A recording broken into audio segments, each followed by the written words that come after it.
Got like 40 seconds. It will be a day accompanied by great food, cocktails, and prizes. Choose between 2 flights, 8 a.m. or 1 p.m., and spend the day teeing off with us on Monday, August 29th. To purchase a team, visit 1045thezone.com today. Superbook.com is now in Tennessee. Download the app and start winning today. All right, come back with the update. All right. 9789. Superbook Sports is now open in Tennessee. Wager on your favorite team by downloading the Superbook Sports app or visit superbook.com. Sign up and start winning today. Gambling problem? Call 1-800-889-9789. From the Superbook.com studio, WGFX Gallatin, Nashville. A Cumulus media station. Get the very latest out of Titans training camp. Touchdown! Titans!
Hour number 3 here on 104.5 The Zone, live from St. Thomas Sports Park. Titans training camp day 2 officially in the books. Will Bowling is out here. Allen Kirby is out here. David Beauclair, look at that, a celebrity appearance. Walking by our training camp setup. Lucas Panzica is hanging out and making sure that I can do my job today. This has been very helpful. I very much like this setup. Now, I don't think this is going to work during football season because I don't want to let go of the mic during football season. But if I have to scramble for press conferences, it's been swell. Fair enough. I'm very happy with this. You have cover. Speaking of cover, what are you pointing at? Robert Woods is stepping to the podium. Robert Woods is stepping to the podium. I am content. Give me just a second. No, that's okay, Brett. Brett just said in my ear, give me just a second. I'm content to not carry Robert Woods' press conference. Okay. I don't know. Do you feel we should? Do you want to hear from Robert Woods? I enjoy hearing from Robert Woods. Okay, Brett, I lied to you. I'm sorry. Let's check in. We program on the fly. Okay, hang on. Give me like 5 seconds. Whenever Robert Woods is ready, just tell me in my ear, buddy. See, this is why nobody wants Lucas's job, because I yell at him for things that I can't make up my mind. I'm very indecisive. So fickle is the correct word, Kirby, from off the microphone. I love how many people are doing our show off mic. Lawan has done half the show for the past 2 days. Off the mic, Allen Kirby from the shadows. Robert Woods, really productive the last 2 days of practice. Now, he's been doing some side work. So let's hear what Robert Woods has to say. I'm rather with Tannehill and get some real live reps. Feels pretty good. Robert, go like this to your facial clip on the right. There you go. Thank you. Yeah. Appreciate it. What's the mental aspect been like, Robert? You know, kind of learning to trust the leg when you're cutting or sprinting or jumping. How is that process going for you? Good. Just go. Like I kind of said, kind of with the braces, more so just go and push it. It's strong enough. It's repaired. It's healed. It's more so about just actually doing it. So that's my mentality when I go out here and practice is push it and go. And you almost want to like push it to the limits and see what you can do. And that's what I'm trying to do. I look forward to. Has come along so far. I know it's still early in training camp, but you guys have had a little bit more time since the last time we talked to you. Yeah, just trying to get everything down. Really had a few reps with them. I'm in the live action, but more so just trying to what we say is still reps. When sometimes there's special teams, I'm able to get some extra reps with them. I'm off to the side trying to get an extra rep. Some routes that could be critical for us down the season. Some of our bread and butter plays. I just try to get those extra reps, pick his brain. We talk about flattening some routes and just trying to be in rhythm as early as we can. What else do you look forward to the first padded practice so that you can just get that first full contact and hit out of the way and know that the knee's ready? I don't really think about my knee, whether it's pads or no pads. It's football. I'm just trying to go. I don't think about getting hit. I feel like that's a part of the game. I'm not out here thinking about getting hit or giving hits. I'm more so just thinking about making plays and attacking. I feel like I said, it's strong enough, it's durable. More so when I'm thinking about pads, it's more so about getting pads clacking and blocking and having that football mentality, hearing the sound, making our running back spring free, making guys miss. I'm not even thinking about my knee at this point. What was your routine maybe from the time minicamp ended until training camp began, and maybe how was that different maybe in years when you weren't coming off of an injury? Actually, I was trying to train the same. Once I kind of left here, I got the freedom to train how I train. So I was being able to get a lot of track work in, trying to work my explosion. Did a lot of single leg landing, single leg jumps, just really trying to work on that explosion. Bounds, being able to just be strong in multiple different positions, especially in like a split position, which I'm mostly in as a receiver. My father has said that it's a luxury having a veteran like you to push in rehab and training, but then also in practice. What's your side of that? Just how, having Caleb there to be someone else who's going through the same thing? Yeah, for me, Caleb is he's a resource for me as well. I know he's a young player, but he's young, talented, strong, fast, quick. And I think for me, being able to train with him and rehab with him, being able to do some of these shuttle presses, run hills with them, work releases with them. So that's someone, even just condition with him, that's somebody who I could work with, who we could work with each other and feed off of each other. Being able to run hills, having somebody next to me compete, and then come out here and work releases, and we have being able to work through releases and talk about my experience and what he likes and how he plays. And really just, like I said, it's still in reps any kind of way that we can. But just really having somebody who's young, being able to keep me young and being able to just work and run and really just feel youthful like that. Robert, what are your impressions of him, Robert, on Caleb as a corner here early in his career? Yeah, I like Caleb. I'm expecting big things from Caleb, hoping that he plays really well for us. Came out strong, had 2 interceptions on one of the days. But really just he's big, he's strong, he's physical, he's fast. Really just need him to make plays for us, and he's done so thus far. Was it someone's idea, Robert, to work that closely with Caleb, or have you guys? Can you repeat that? Start over. I'm sorry. Was it a coach or trainer's idea for you and Caleb to work that closely together, to do so much together, or does it just kind of evolve? It kind of just evolved. I think our timeline of injury was kind of around the same point of when I came in and rehab. So we were kind of always doing the same drills, and then even just challenging each other in the weight room. I remember Todd asking me what was one of the things I would like to do, and I saw the hill in the parking lot. I was like, can we run that hill? And then me and Caleb are running that hill once a week, and I think that was really just us pushing each other, challenging each other.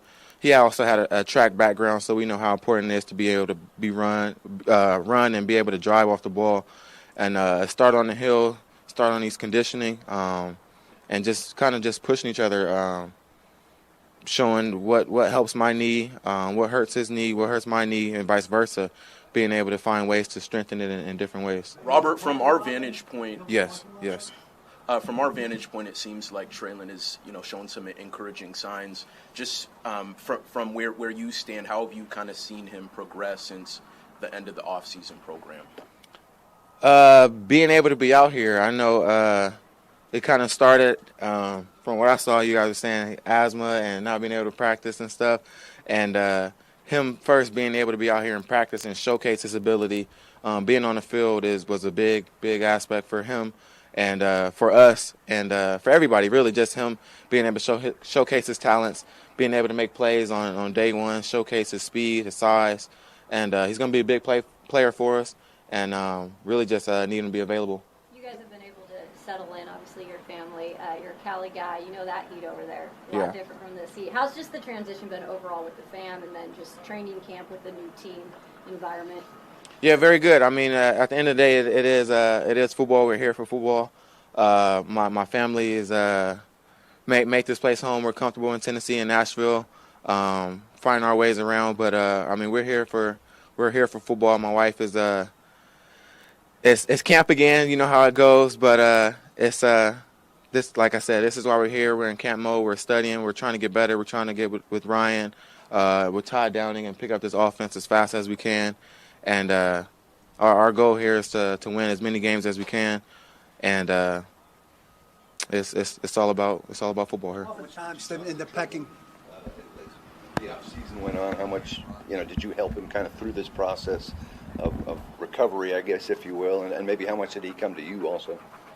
Let's see. I don't even think we actually talked over that break. It's more so just he knows what it takes. We set the standard in OTAs and mini camp of what we expect, and he came here ready. And I'm more so just out here talking to him again, just about different things of picking up and what we expect. Obviously, it's one thing to catch a pass and do that thing as a receiver, but I'm telling we expect more. We want to make the first guy miss. We want to be able to run and set the standard high for our whole receiver group. And I think everybody came in ready and prepared, and we're able to keep continuing to take it up a notch. I know you weren't going first in some drills during the off season and even yesterday.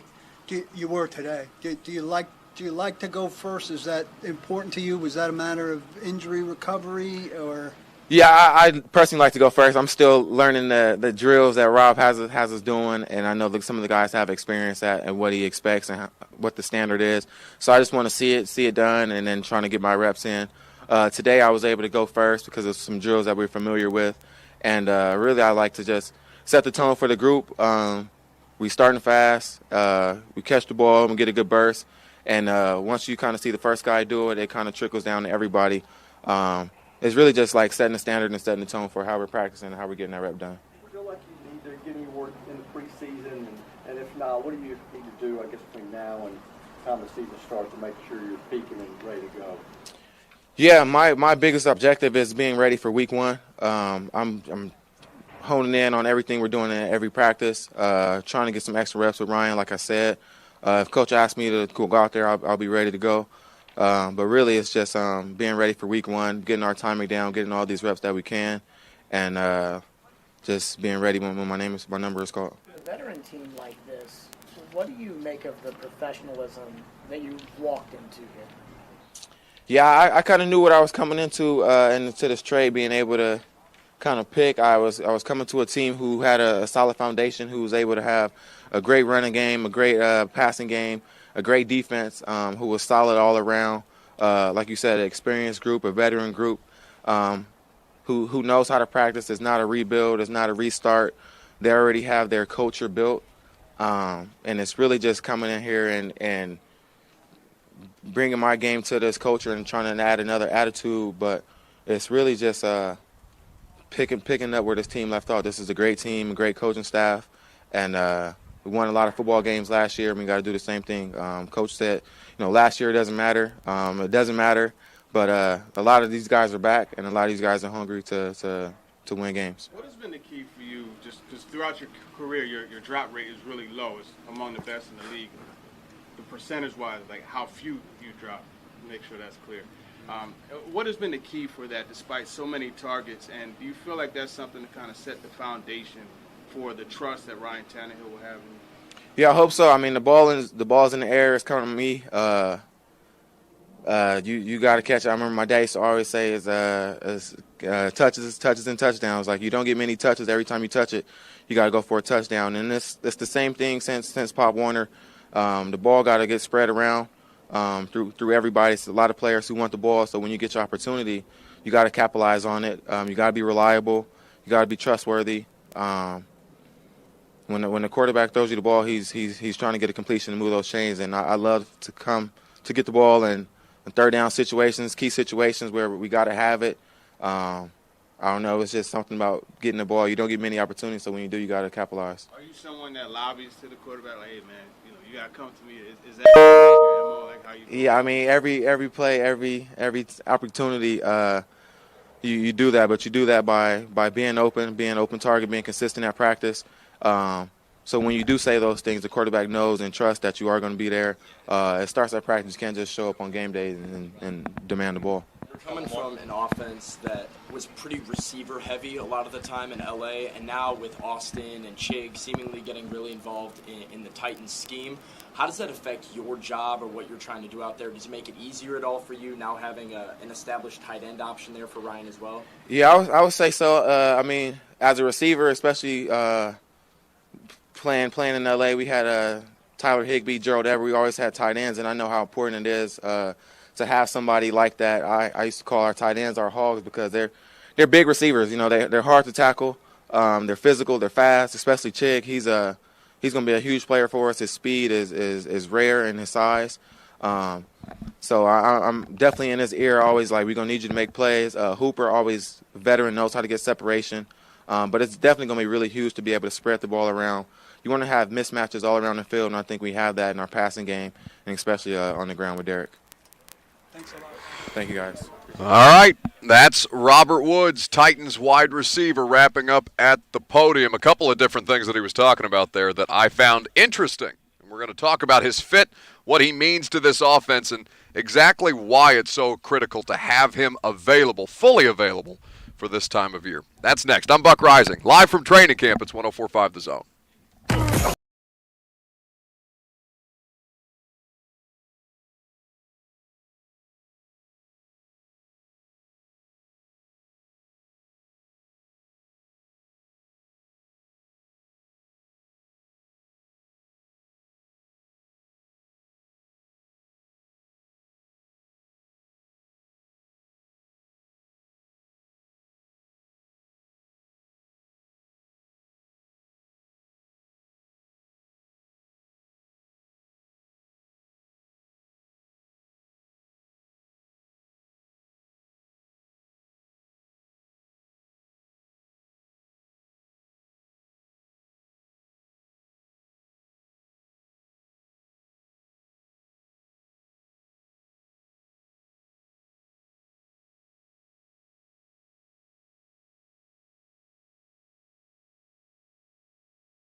they are supposed to recognize and stiff arm as a defender immediately. There's a lot of different, and on top of all that, catch the ball, right? So there's a lot of different things going on in that particular drill. And I saw Woods go through first and look hesitant, for lack of a better term. Mason Kinsey goes second, and Woods said that medicine ball really throws me off. That's something I got to get used to. And I heard Kinsey say, yeah, there's just a lot going on. But, it's a good drill. It's something that Woods, who for all his time in the league, year 10 coming into, has not been through before, and hopefully maybe that can help Robert Woods expand his skill set further, or at least get him more comfortable with what they're going to be asking him to do on the field. I think the thing that's interesting too, Buck, is that it's not 60% speed or 50% speed when Robert Woods is going through these drills. If he is in the drill, he's at full speed. And he's doing every drill. Yes. Yes. He's not doing every period, every drill Not of every every period. He's kind of, I would say, leaving out the last rep or two on every other period or something of that nature. But I think oftentimes when you expect to see somebody coming back from injury like this, yes, they're going to go through the motions. They're going to learn the procedure of practice, but they're going to do it at 50 to 60% speed, similar to the way that Traylon Burks was in minicamp earlier this summer. A lot of things that he was doing was, hey, I'm going to learn how to do this, but not at a full sprint. Robert Woods, when he is in there, if he's not on the side, is going at things with full speed. I think that's noteworthy at this point. See, it's where they deploy him is something that's going to be interesting. Now, Robert Woods, speaking about just being generally first in line today at drills for the first time in the last couple of days, this was the wide receiver at the podium. You weren't going first in some drills during the off season and even yesterday. You were today. Do you like to go first? Is that important to you? Was that a matter of injury recovery or? Yeah, I personally like to go first. I'm still learning the drills that Rob has us doing, and I know that some of the guys have experience at and what he expects and what the standard is. So I just want to see it done, and then trying to get my reps in. Today I was able to go first because of some drills that we're familiar with, and really I like to just set the tone for the group. We starting fast. We catch the ball and get a good burst, and once you kind of see the first guy do it, it kind of trickles down to everybody. It's really just like setting the standard and setting the tone for how we're practicing and how we're getting that rep done. That's Robert Woods speaking earlier to Titans media. He's just such a perfect fit for this offense. It's it's what the Rams are. It's run heavy. It's play action. Maybe with a few more limitations at quarterback, but he's still better. Tannehill is still better than Jared Goff. Like nobody's having that conversation. And I think in an ideal world, he's like that big slot that A.J. Brown was in college. But that's not necessarily something that's it's going to depend on the formational looks that they come out in, right? Kyle Phillips is a true blue slot receiver. I remember talking to John Robinson after the draft, and he said, "Yeah, this he's going to play on the inside. It's not like Humphreys where you can line him, you can split him out wide, and you can also work him into the slot." Robert Woods does give you versatile ability in a lot of different looks, but primarily as a slot option. It's telling to me that when Robert Woods is asked about thinking about his knee and about the mental process of coming back from a knee injury like that, one of the first things that he said in that answer was, well, it's my job to get downfield and block. I'm not thinking about the knee. I'm thinking about making plays. I'm thinking about getting downfield and paving the way for Derek. I'm paraphrasing as to what he said a couple of minutes ago. His primary thought was not, hey, I've got to trust my knee in order to be able to run routes like this, in order to have the in-breaking routes, to move quickly in different directions. His mind immediately went to, I've got to be able to get downfield and block and make plays within this offense. I thought that was interesting, just kind of the first thing that he thought of when asked that question. Word. I mean, you cannot say that about Taylor Lewan last year at training camp, and probably not Bud Dupree last year at training camp. No, and that was something that I think I brought up at the start of the show, just their general conditioning, like how long can you last